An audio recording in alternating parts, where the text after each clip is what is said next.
నమస్తే, welcome to hit TV. ఈ రోజు మనతో పాటు ప్రముఖ ఆస్ట్రాలజర్ అలాగే ప్రొఫెసర్ ముల్లపూడి సత్యనారాయణ గారు ఉన్నారు. వారితో మాట్లాడి మరిన్ని విషయాలు తెలుసుకునే ప్రయత్నం చేద్దాం.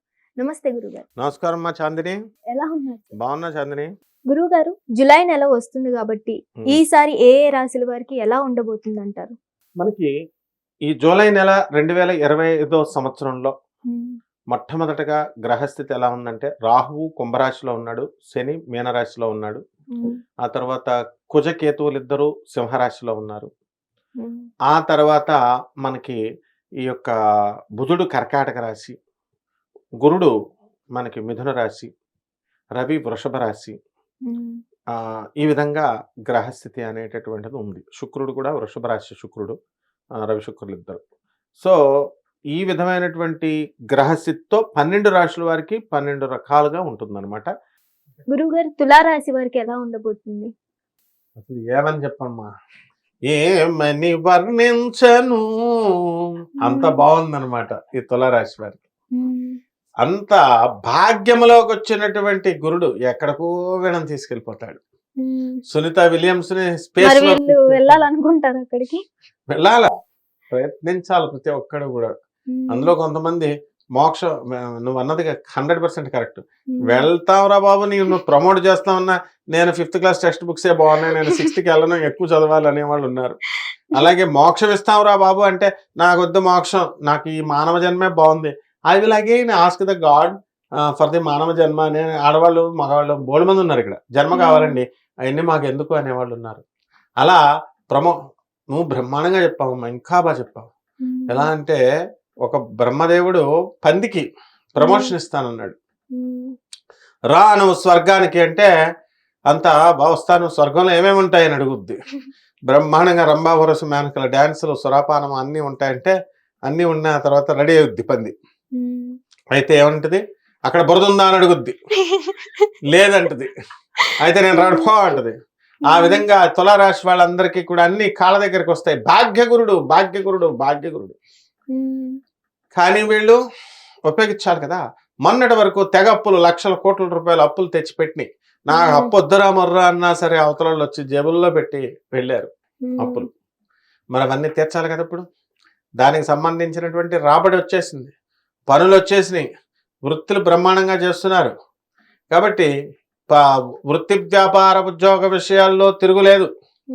ఇకపోతే లాంగిటివిటీ ఆఫ్ లైఫ్ చాలా బ్రహ్మాండంగా పెరుగుతుంది. అంటే హ్యాబిట్స్ బాగా మంచిగా అయిపోతాయి. తాగేటటువంటి వాళ్ళు మరి వీళ్ళంతా అయిపోయి మండుతోంది.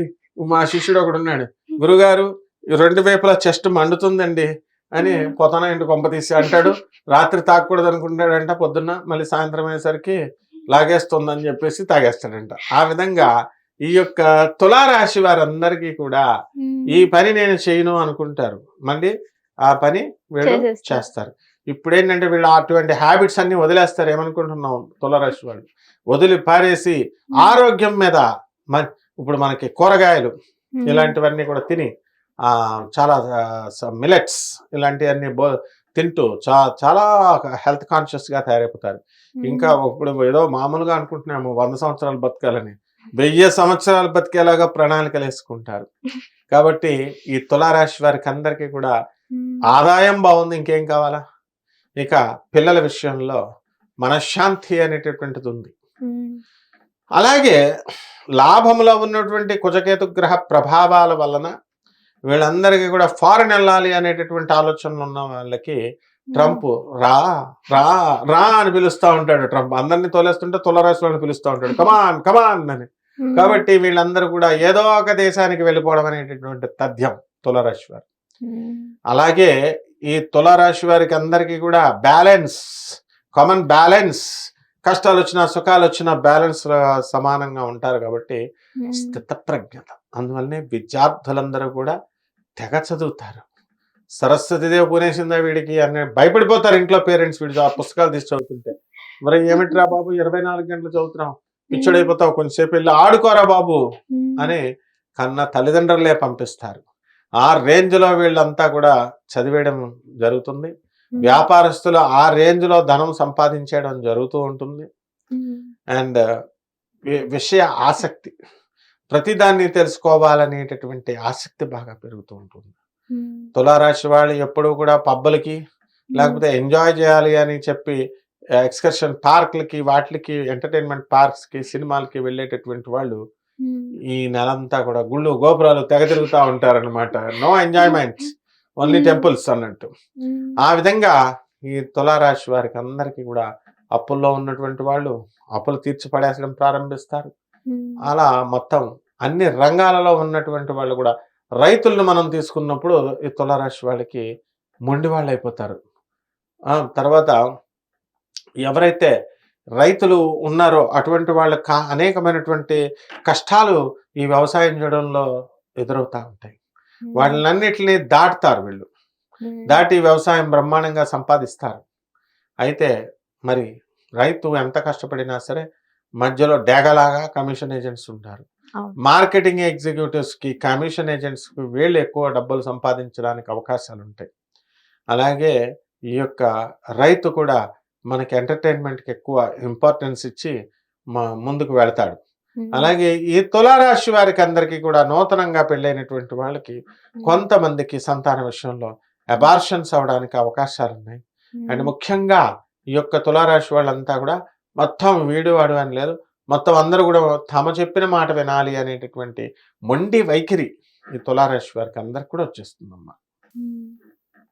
మరి వీళ్ళు చేయవలసిన పరిష్కారాలు ఏమున్నాయి? ఈ తులారాశి వారికి రాహు బాగుండలేదు కదా, కాబట్టి రాహు జపం చేసుకోవాలా, రాహు స్తోత్రాలు చదువుకోవాలా, రాహుకి కిలోంపావు మినుముల్ని ఆవు పేడ రంగు ఉన్నటువంటి వస్త్రాన్ని తెచ్చి పేద బ్రాహ్మణులకి శనివారం నాడు ఉదయం 8 గంటలకి దానం చేసుకోవాలి. అలాగే దశ మహావిద్యల్లో ఒకటైనటువంటి బగళాముఖి అమ్మవారి యొక్క హోమాన్ని వీళ్ళు ఇళ్లలో జరిపించుకోవాలి. లేదా అధర్మణ భద్రకాళి అయినటువంటి ప్రత్యంగిర అమ్మవారి యొక్క హోమాన్ని వీళ్ళు ఇళ్లలో జరిపించుకోవాలి.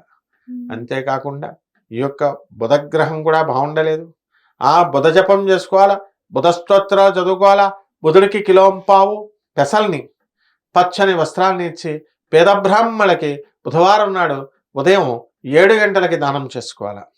అలాగే చక్కగా ఒక మేడి చెట్టుని సెలెక్ట్ చేసుకోవాలా, ఆ మేడి చెట్టుకి నీళ్లు పోస్తూ దిగంబరా దిగంబరా శ్రీపాదవల్లభ దిగంబర దిగంబరా దిగంబరా శ్రీపాదవల్లభ దిగంబర అంటూ పాట పాడుకుంటూ 108 ప్రదక్షిణాలు గురువారం నాడు మేడి చెట్టు చుట్టూ చేసినట్లయితే ఈ జూలై నెలంతా కూడా బ్రహ్మాండంగా ఉంటుందమ్మా. ధన్యవాదాలు గురువు గారు. ధన్యవాదాలు.